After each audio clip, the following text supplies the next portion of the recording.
Hi, everybody. This is Steph, the educator, and this is the Pedagogy podcast. Lord, I just forgot the name of my show, Essential Pedagogy Podcast, and I took time to think about a name, y'all. I did, but I am under a little bit of a stress. Of course, this is spring semester, and I always try to take it easy spring semester in a school because that's a testing season. It can be very stressful for educators, administrators, and everyone who's in education, public education, that's for sure. Um, but and the reason is because we have so many regulations. How you doing, boss woman? Regulations and new rules that come out every year about STAR testing. I'm in Texas. It's called STAR state. Um, the state of Texas assessment readiness and skills test.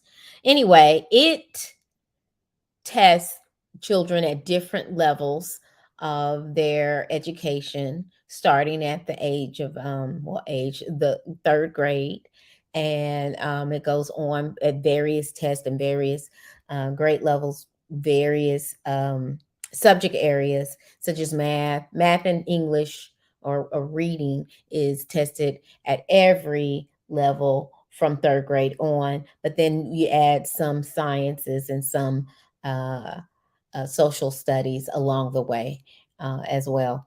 But it's very stressful because rules change. Things have been rapidly changing. And as I've shared before, I've been in this game for about 20 years, and it's really not a game, y'all.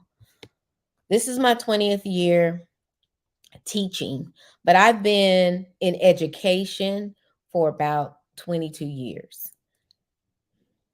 Every year, there's new rules, new things. I feel like we are physicians of education. Like there, people are physicians of health, but since things change so fast in education, and I mean faster than 1 year, we're taking paper tests and we're sending booklets away, and the kids are showing their math work and their thinking on paper. And then the next year is all digital. And then nobody goes back to paper. Nobody is going back to paper. So now that brings about challenges and things that we need to deal with, where they can't have wireless headsets. They may have the test read to them, or certain parts of the test read to them. They can't have it's stuff. It's just so much stuff, and things that we have to sign oaths to. But not only that, in the last week, I've been thinking about restorative practices, been thinking about restorative circles, been thinking about collecting permission slips for a field trip, and a field trip that where kids can possibly run into animals outside. It was the outdoor learning center.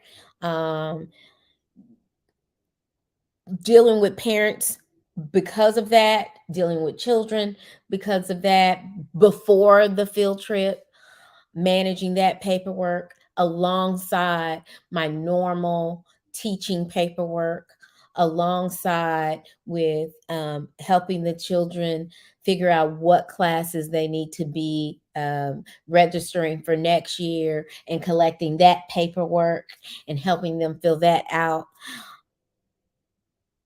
And then on top of that, we have school shootings.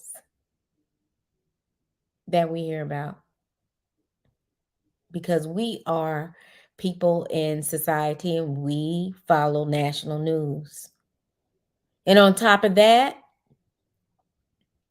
we hear about people possibly overdosing in schools because of fentanyl. And not only that, I'm in Texas where we have made national news when it comes to fentanyl. So we have been snatched for training after, I hate to say training, professional development, because we are professionals. I hate to say train like a little circus animal or whatever, but we've been snatched for professional development after professional development after professional development. Every time a crisis happens, there is something new. We have to turn in our old crisis flip binder so we can get the updated crisis flip binder. And then we have to sign that we got the new crisis flip binder. And then no one knows what changed. So we have to look at we took a picture of our old flip binder before they took it so that we can see, oh, is that little nuance change with our flip binder that they made us sign for? Because all the changes that's happening so rapidly, I can't even focus on my curriculum the way I want to because my mind is pulled in so many different directions. And I'm trying not to let it. I really am trying to be centered and let my personal life be my personal life. But when children get shot in school, and this is happening at an alarming rate, and I'm not a researcher. I don't do a whole lot of research. I have friends who are attorneys who love that kind of thing. But I decided I wanted to do some research because I feel like the shootings are happening more and more. I feel like it's just a regular children disappearing and children being shot and children overdosing on drugs is becoming the norm now. And I love children and it's affecting me. I love children and I have to keep pushing on and I have to act like, well, that's something that's a concern and I have to be ready for it. But at the same time, I have a job to do and I cannot focus too much on it because then I won't be effective at my job. But it's affecting me. It's affecting me. There were 13 school shootings that resulted in injury in just 2023. 13. That's before the third quarter was up. As of March 27th, 13 school shootings that resulted in injuries or death. There have been 157 shootings since 2018, 51 school shootings with injuries or death last year. We are on trend this year to beat that number, and I don't like it. I don't like the fact that when people get angry, they feel like they can go into school and shoot anybody. I don't like it. I'm a gun owner, but I feel like there should be more restrictions on guns. I don't know what the answers are. I feel like there should be a median of not so strict where there's no guns out there because I understand people hunt. I understand people want to protect themselves. I want to protect myself. I'm a single lady that happens to be under 5 feet. So I understand trying to protect yourself from danger. I just don't understand why people have it in their mind that when they get angry or they want to air out their frustrations, they want to do it in a school towards kids and people that have nothing to do with their anger. I'm tired, y'all. I'm tired of hearing about death. I'm tired of the training on fentanyl, on keeping our doors locked. It's exasperating. I feel like I can't fully be human, that I have to be a machine to handle all this. Not to mention, I have a personal life. I got to manage my personal life, and it's really, really hard. So when a child comes to me and say, "You didn't put all my grades in. You made a mistake on this," then I just have to say, "You know what? We'll get it next time." We'll get it next time. Because we are dealing with so much more than just a grade book, than just a curriculum, than just, I'm human. When I take in all this information, it affects me. And I can't act like it doesn't. And I don't know what people want from educators. I really don't. I wish I knew, but we cannot save the world from everything. When we got into education, our jobs were to educate in a certain subject matter. It was the what they called the 3 R's, which I hate that saying: reading, writing, and arithmetic, but writing is a W anyhow. Reading, um, math, and I don't know, but arithmetic is just, I don't understand that. Anyway, so I feel like we have a greater responsibility than we're supposed to, because of what our society has morphed into. Our society has morphed into a more digital world. I understand that completely.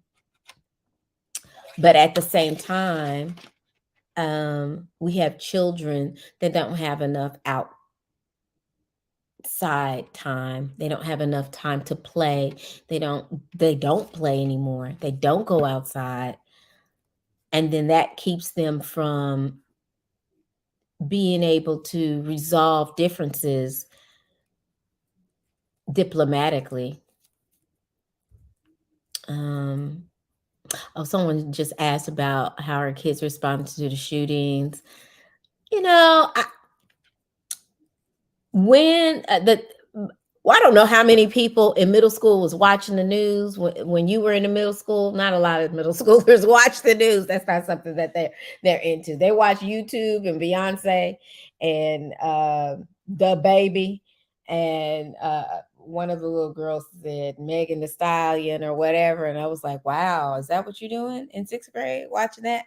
But they're not watching the news, and we try not to alarm them unnecessarily in school. But when I did hear about the Tennessee shooting, I told the kids, I said, I really want you to wear your ID, and this is why Miss Powell wants you to wear your ID, because the Uvalde shooting affected me, and it did, it was a school shooting. But what happened was the parents couldn't identify their children because some of the children couldn't be identified by their face. And so I feel like that is part of my responsibility. And I know I get on the kids' nerves, and I know that not every teacher makes them do this, but they have to have an ID when they come into my classroom on their body, because I don't want it to be a situation where if something happens, that they were in Miss Powell's class and they didn't have anything to identify them.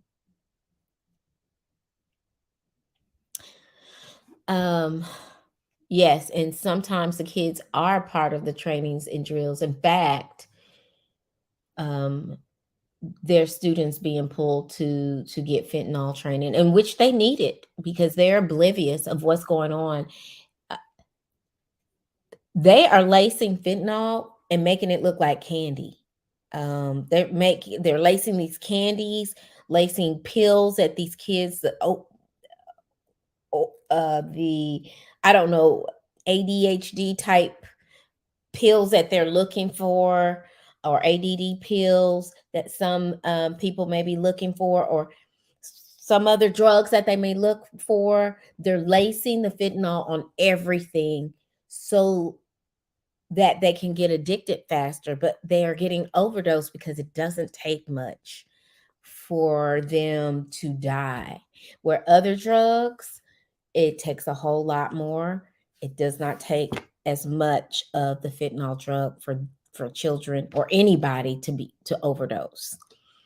Um, and they're taking this not to die, not to commit suicide, but just for a high, and they don't know. So some of these things these kids need to be aware of, not to take anything that looks like some of the drugs look like sweet tarts, or what are those candies that are different colors? Not sweet tarts, just candy.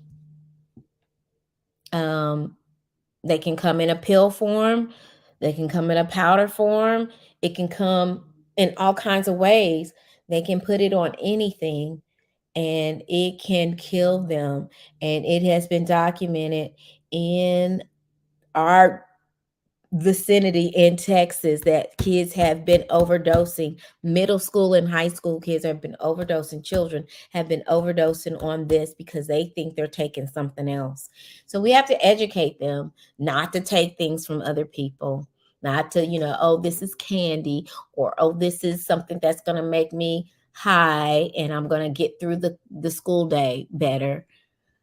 We have to educate children that if you don't feel well emotionally, then you need to get help other ways. Um, but so far, it hasn't stopped. And it bothers me. So I've been trying to pray about it. Um, and I've been trying to deal with it as best as I can, but it's really affecting me. We have bad behaviors in school. We have children in the last couple of weeks.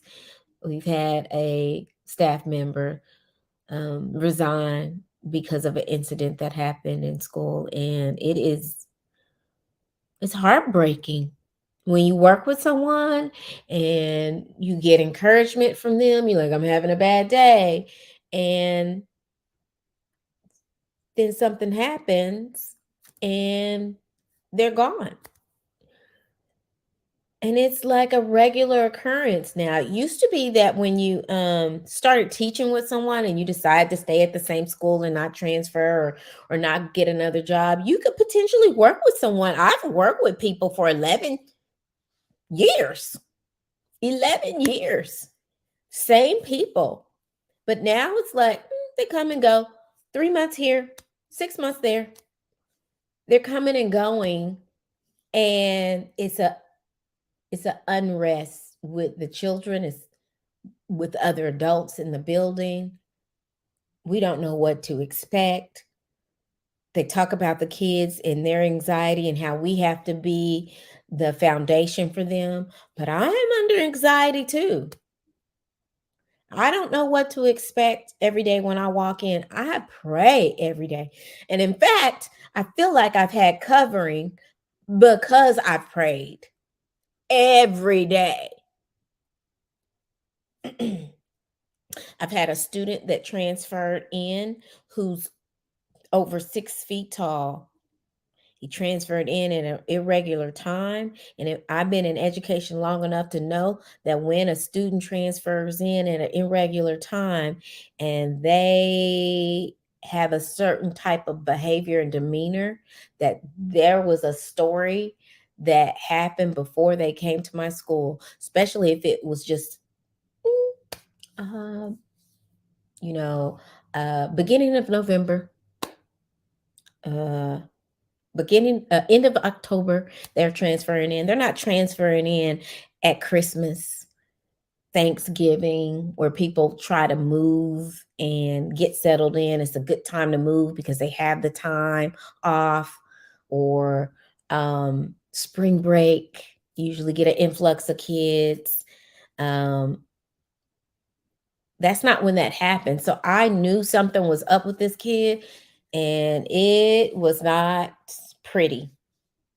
It's not pretty. But thank God, the covering, the covering that this child did not cut up with me, that this child, because this child towered over me, but always answered, yes, ma'am, to me, not to other people, was very disrespectful, called people out their names, charged at them, but not to me. And I think it's because all day, every day, I was praying. Um, it's tough, and it's an ever changing world. So we don't know what to expect. We don't know what's going to happen. We didn't know the fentanyl crisis was going to be as strong. There were only 883 people who died that connected to fentanyl related overdoses in 2020, right? Only in the whole state of Texas. And Texas is big. 883. We've already had what, 2 deaths in the same city in 2023. It's a lot. It's on an uptick, I feel like, but I just want people to be aware that there's a whole lot in this world that is happening, and unless we get our foundations together and have some time to get our minds right. I think I'm going to take a mental health day sometime in May.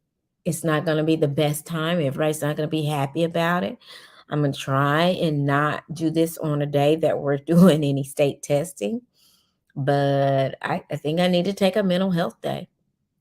And I suggest that other educators do it too. I know we have a shortage of substitutes. I know we do. And I know it's going to be even harder on the other educators in the building because they ask us to sub when they can't get any substitutes. And I've done it myself, but I got to take it. I got to take it. And I have been trying to have very healthy boundaries, especially this year. You know, I had a milestone um, birthday, which I turned 50. And I've been very adamant that there's certain work I will take home and there's certain work I won't do at home. And when I give it a limit, I give it a limit so that I can continue to be pleasant when I'm at school. I want to continue to be pleasant. I want to continue to have a smile on my face every day when the kids walk in. But when I allow the boundaries to be eroded, then that's very hard to do. You know, that's very, very hard to do. So, what I want to advise other educators is please take care of yourself. Please have fun. Please spend time with your family. Please don't keep the lessons you learn at school to yourself, but share them with your family. We watched a very interesting video at school. It was about fentanyl. This is like our fourth training on fentanyl. By the way, we've been trained on how to administer Narcan. We have been trained about what children look like when they're unresponsive and what to do about it. So when we were pulled for another emergency kind of meeting during it was during our faculty meeting, we it just struck me so much that I felt like I had to text my children and say, you know what, mommy loves you. I love you. And do not take anything from anybody. And I think sometimes we take things for granted, and I would hate for the things that we learn at work that we don't apply some of these things to our personal lives. We don't share our knowledge with other people because really, school is a beautiful thing, but it's getting harder and harder for me to love. It's getting further and further away from the school that I did fall in love with. And that's really tough because all my life I've been in school teaching, like most of my career. It's heartbreaking, but it's getting further and further away. And I want to know how to get that back. I want to know how to get that innocence back. It's not educational innocence and fun and not like it used to be. And I want that back. I desperately want that back. And I don't know how to get it. And it doesn't matter what school you go to, it's like our society. I'm sorry to be like so like I don't know. I feel like this is kind of like not a great, positive show. I want compassion to be built as a result of this show. I don't want you to walk away with a heavy cloud, but I do want you to be woke and aware. I know people think about this word woke as this negative thing, but really, really aware. Let's use aware. Let's not use woke because I know what people think about woke. Anyway, aware. I want you to be aware about what's going on. I really do. And this is not going on just in like high school or college. This is going on all over the place. Young kids. Young kids are not as safe as they used to be. Young kids are exposed to so much more. And that's the reason why the last show, They Cares Too, yeah. The last show, we talked about how parents and relatives need to step up and be grown-ups and make decisions for our children. Take those phones at night. Take them. Take the phones at night. They don't need them.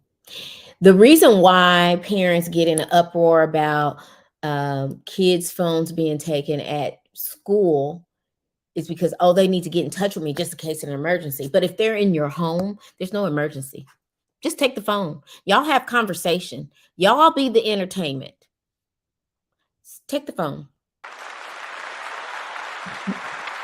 Yeah.